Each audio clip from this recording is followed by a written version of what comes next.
Hello friends, ഇന്നത്തെ നമ്മുടെ video ഒരു കപ്പ് ഗോതമ്പ് പൊടി കൊണ്ട് വളരെ പെട്ടെന്ന് തന്നെ തയ്യാറാക്കാൻ പറ്റുന്ന, വളരെ കുറഞ്ഞ ചേരുവകൾ കൊണ്ട് തയ്യാറാക്കാൻ പറ്റുന്ന നല്ലൊരു സ്നാക്സ് ആണ് കേട്ടോ.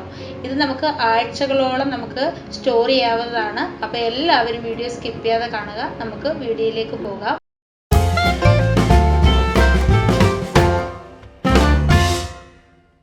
അപ്പോൾ ഇതിനു വേണ്ടി ആദ്യം തന്നെ ഞാനൊരു പാത്രത്തിലേക്ക് ഒരു കപ്പ് ഗോതമ്പ് പൊടിയാണ് ഇട്ട് കൊടുക്കുന്നത്. ഇനി ഈ ഗോതമ്പ് പൊടിക്ക് പകരം മൈദ വെച്ച് നമുക്ക് ചെയ്യാം, അല്ലെങ്കിൽ ഗോതമ്പ് പൊടിയും മൈദയും കൂടെ പകുതി വീതം എടുത്തിട്ട് അങ്ങനെയും ചെയ്യാവുന്നതാണ് കേട്ടോ. ഇപ്പം ഞാൻ ചെയ്തത് ഗോതമ്പ് പൊടിയിൽ മാത്രമാണ്. ഒരു കപ്പ് ഗോതമ്പ് പൊടിയാണ് ഞാൻ എടുത്തിട്ടുള്ളത്. അതിൻ്റെ കൂടെ തന്നെ 1 ടീസ്പൂൺ ചെറിയ ജീരകം കൂടി ചേർത്ത് കൊടുക്കുന്നുണ്ട്. കൂടാതെ 1/4 ടീസ്പൂൺ അയമോദകവും കൂടി ഇതിൻ്റെ കൂടെ ചേർക്കുന്നുണ്ട്. ഇനി ഇതിലേക്ക് ആവശ്യത്തിനുള്ള ഉപ്പും കൂടെ ചേർത്ത് കൊടുത്തിട്ട് നല്ല രീതിയിൽ എല്ലാം കൂടെ ചേർത്തൊന്ന് യോജിപ്പിച്ചു കൊടുക്കുക. ഇനി നമുക്ക് ആവശ്യമായിട്ടുള്ളത് എണ്ണയാണ്. 1 ടേബിൾ സ്പൂൺ എണ്ണ കൂടി ഇതിലേക്ക് ചേർക്കുന്നുണ്ട്. ഇനി എണ്ണയ്ക്ക് പകരം നമുക്ക് ബട്ടറോ നെയ്യ് ഉരുക്കിയതോ ഒക്കെ നമുക്ക് ചേർത്ത് കൊടുക്കാവുന്നതാണ്. ഇനി എണ്ണ ചേർത്തതിന് ശേഷം എല്ലാം കൂടി ചേർത്ത് നല്ല രീതിയിലൊന്ന് യോജിപ്പിച്ചെടുക്കണം. എണ്ണ ചെറിയ ചെറിയ കട്ടകളായിട്ട് കിടക്കില്ല, അതുകൊണ്ട് അതെല്ലാം കൂടി ചേർത്ത് നമ്മുടെ പൊടിയെല്ലാം നന്നായിട്ടൊന്ന് യോജിപ്പിച്ച് കൊടുക്കണം. ഇനി ഇതിലേക്ക് കുറേശ്ശെ വെള്ളം ഒഴിച്ചു കൊടുത്തുകൊണ്ട് നമ്മൾ സാധാരണ ചപ്പാത്തിക്കൊക്കെ കുഴയ്ക്കുന്നത് പോലെ നല്ല രീതിയിലൊന്ന് കുഴച്ചെടുക്കുക.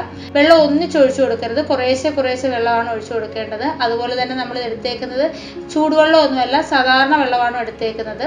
അപ്പോൾ ഇത് നല്ല രീതിയിലൊന്ന് യോജിപ്പിച്ച് നന്നായിട്ടൊന്ന് കുഴച്ചെടുത്തിട്ട് വരാം. അപ്പം നല്ല സോഫ്റ്റ് ആയിട്ട് നമ്മളിത് കുഴച്ചെടുത്തിട്ടുണ്ട്. നമ്മളിതിലേക്ക് ഓയിൽ ചേർത്ത് കൊടുത്തുകൊണ്ട് തന്നെ നല്ല സോഫ്റ്റ് ആയിട്ടാണ് ഇത് കിട്ടിയേക്കുന്നത്.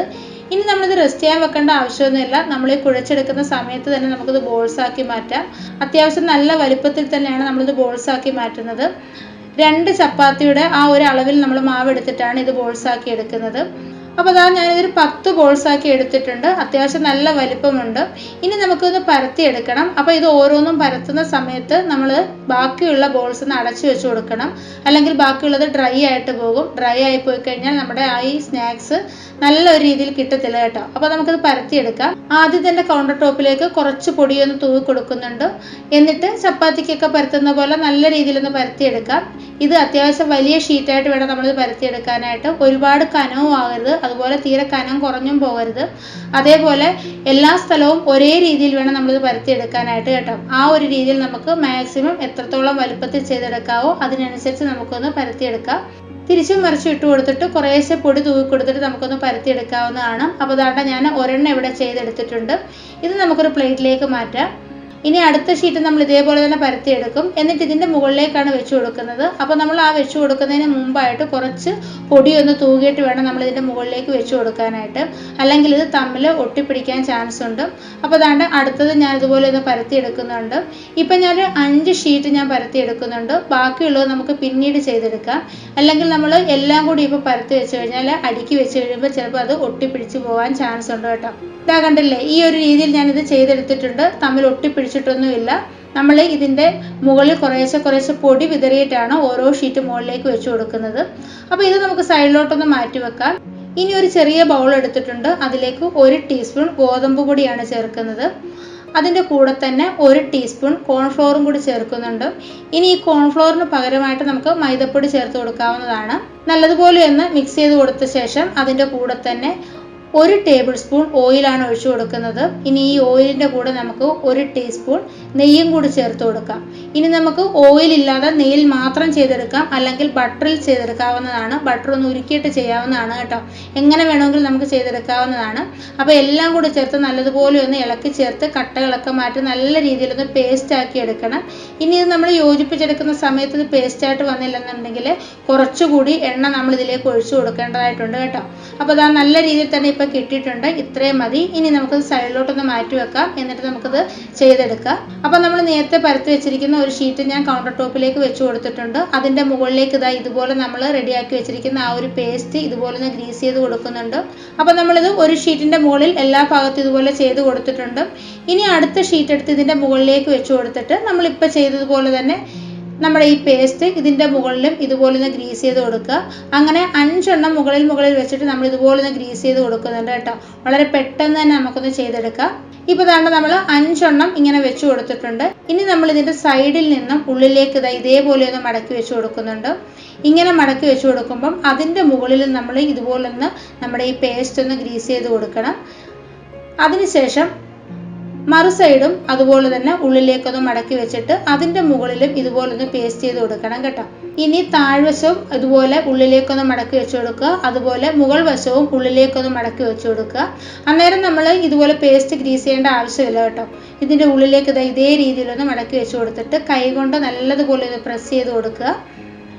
കുറച്ച് പൊടി ഒന്ന് തൂക്കി കൊടുത്തിട്ട് നമുക്കൊന്ന് പ്രസ് ചെയ്യാവുന്നതാണ് കേട്ടോ. നല്ല രീതിയിലൊന്ന് പരത്തിയെടുക്കുമ്പോൾ തന്നെ ഇത് നല്ല കറക്റ്റായിട്ട് തന്നെ കിട്ടും. കുറച്ച് പൊടിയൊന്ന് ഇട്ട് കൊടുത്തിട്ട് കൈകൊണ്ട് നല്ലതുപോലെ ഒന്ന് അമർത്തി കൊടുക്കുന്നുണ്ട്. ഇനി ഇങ്ങനെ ചെയ്ത ശേഷം നമ്മളൊരു 5 മിനിറ്റ് ഒന്ന് റെസ്റ്റ് ചെയ്യാൻ വെക്കണം. അങ്ങനെ റെസ്റ്റ് ചെയ്യാൻ വെക്കുന്ന സമയത്ത് ബാക്കിയുള്ള ബോൾസും കൂടെ പരത്തിയിട്ട് ഇതുപോലെ ഒന്ന് ചെയ്തെടുക്കാം കേട്ടോ. ഇപ്പോൾ ഇതാ കണ്ടില്ലേ, നമ്മൾ എല്ലാ ഷീറ്റും ഇതുപോലെ ഒന്ന് പരത്തിയെടുത്തിട്ട് ഈ ഒരു രീതിയിൽ വെച്ചിട്ടുണ്ട്. ഇനി നമ്മൾ ആദ്യം ചെയ്തെടുത്തത് നമുക്ക് കൗണ്ടർ ടോപ്പിലേക്ക് വെച്ച് കൊടുത്തിട്ട് കുറച്ച് പൊടിയൊന്ന് തൂക്കി കൊടുത്തിട്ട് നല്ല രീതിയിലൊന്ന് പരത്തിയെടുക്കണം. മാക്സിമം എത്രത്തോളം നമുക്ക് വലുതായിട്ട് ചെയ്തെടുക്കാൻ പറ്റുമോ അതിനനുസരിച്ച് നമുക്കൊന്ന് പരത്തിയെടുക്കാവുന്നതാണ്. തിരിച്ചും മറിച്ചും ഇട്ട് കൊടുത്തിട്ട് പൊടി തൂക്കിയിട്ട് നമുക്കൊന്ന് ചെയ്തെടുക്കാം. ആദ്യത്തെ കുറച്ച് സമയം നമുക്ക് തിരിച്ചിട്ട് നമുക്കത് പരത്തിയെടുക്കാവുന്നതാണ്. കുറച്ച് വലിയ ഷീറ്റായി കഴിയുമ്പോൾ നമുക്ക് തിരിച്ചിട്ട് ചെയ്യാൻ കുറച്ച് ബുദ്ധിമുട്ടുണ്ട് കേട്ടോ. അന്നേരം നമ്മൾ ഇതുപോലെ തന്നെ ഒന്ന് പരത്തി കൊടുത്താൽ മാത്രം മതി. അപ്പോൾ ദാ ഇത്രയും ഈ ഒരു വലുപ്പത്തിൽ ഞാനതൊന്ന് പരത്തിയെടുത്തിട്ടുണ്ട്. ഈ ഒരു കനത്തിലാണ് ചെയ്തെടുത്തേക്കുന്നത്. ഇനി ഞാൻ ഇതുപോലൊന്ന് കട്ട് ചെയ്തെടുക്കുന്നുണ്ട്. നമ്മളിത് സ്ക്വയറിലാണിത് ഷേപ്പ് ചെയ്തെടുത്തേക്കുന്നത് കേട്ടോ. ഇനി സ്ക്വയറിൽ തന്നെ ചെയ്യണമെന്നില്ല, നമുക്ക് ഇഷ്ടമുള്ള ഏത് ഷേപ്പിൽ വേണമെങ്കിലും നമുക്ക് കട്ട് ചെയ്യാവുന്നതാണ്. മറു സൈഡും ഇതേപോലെ തന്നെ ഒന്ന് കട്ട് ചെയ്തെടുക്കുന്നുണ്ട്. അപ്പോൾ എല്ലാം നമുക്ക് ഇതുപോലെ ഒന്ന് കട്ട് ചെയ്തെടുക്കാം പെട്ടെന്ന് തന്നെ. കട്ട് ചെയ്തെടുക്കുമ്പോഴേ നമ്മൾ ഇതുപോലെ കൈ കൊണ്ടൊന്ന് സപ്പോർട്ട് ചെയ്ത് കൊടുക്കണം. എല്ലാം നമ്മൾ ഇതുപോലെ ഒന്ന് കട്ട് ചെയ്ത് വെച്ചിട്ടുണ്ട്. എന്നിട്ട് പെട്ടെന്ന് കണ്ട് ഇതുപോലെ നമുക്കിത് ഇളക്കിയെടുക്കാവുന്നതാണ്. ഒട്ടിപ്പിടിച്ചൊന്നും ഇരിക്കുകയില്ല. ഇനി ഞാനിതൊരു പ്ലേറ്റിലേക്ക് മാറ്റുന്നുണ്ട്. ബാക്കിയും കൂടി നമുക്ക് ഇതുപോലെ പരത്തി എടുത്തിട്ട് പെട്ടെന്ന് തന്നെ ഒന്ന് ഇതുപോലെ കട്ട് ചെയ്തൊന്ന് ചെയ്തെടുക്കാം. അപ്പോൾ എല്ലാം നമ്മൾ പ്ലേറ്റിലേക്ക് ആക്കിയിട്ടുണ്ട്. ഇനി നമുക്ക് ചെയ്തെടുക്കാം. ഇത് ഫ്രൈ ചെയ്യാൻ ആവശ്യമായിട്ടുള്ള എണ്ണ ദാണ്ട് ഇവിടെ ചൂടായിട്ടുണ്ട്. എണ്ണ ചൂടാക്കുമ്പോഴേ ലോ ഫ്ലെയിമിലും മീഡിയം ഫ്ലെയിമിലും ഇട്ട് മാത്രമേ ചൂടാക്കാവൂ. എണ്ണ ഒരുപാട് ചൂടാകാൻ പാടില്ല. ഒരു മീഡിയം ലെവലിൽ മാത്രമേ എണ്ണ ചൂടാകാൻ പാടുള്ളൂ. ഇല്ലെങ്കിൽ നമ്മൾ ഇങ്ങനെ ഇട്ട് കൊടുക്കുന്ന സമയത്ത് പെട്ടെന്ന് തന്നെ ഇതങ്ങ് കരിഞ്ഞു പോകും കേട്ടോ. പുറം മാത്രം പെട്ടെന്ന് കരിഞ്ഞു പോവുകയും അകം വേവാതെ ഇരിക്കുകയും ചെയ്യും. അപ്പോൾ നമുക്ക് എടുത്തു വെച്ചേക്കുന്ന കുറേശ്ശെയായിട്ട് ഇതിലേക്ക് ഇട്ട് കൊടുക്കാം. ഇത് ഇട്ട് കൊടുത്ത് ഒരു 2 മിനിറ്റ് കഴിയുമ്പോൾ നമുക്കിത് തിരിച്ചു മറിച്ച് വിട്ട് നമുക്കിത് ചെയ്തെടുക്കാവുന്നതാണ് കേട്ടോ. അപ്പോൾ ദാണ്ട ഈ ഒരു രീതിയിലൊന്നായി വന്നിട്ടുണ്ട്. ഇത്രയും മതി. നമുക്കിനി ഇത് കോരിയെടുക്കാം. കോരിയെടുത്ത ശേഷം ബാക്കിയുള്ളതും കൂടി ഇതേ രീതിയിൽ തന്നെ പെട്ടെന്ന് തന്നെ ഒന്ന് ഫ്രൈ ചെയ്തെടുക്കാം. അപ്പോൾ ദാ കണ്ടില്ലേ, നല്ല സൂപ്പർ ടേസ്റ്റിലുള്ള നല്ല ഈസി ആയിട്ട് നമുക്ക് വീട്ടിൽ ചെയ്തെടുക്കാവുന്ന നമ്മുടെ സ്നാക്സ് റെഡിയാക്കിയിട്ടുണ്ട്.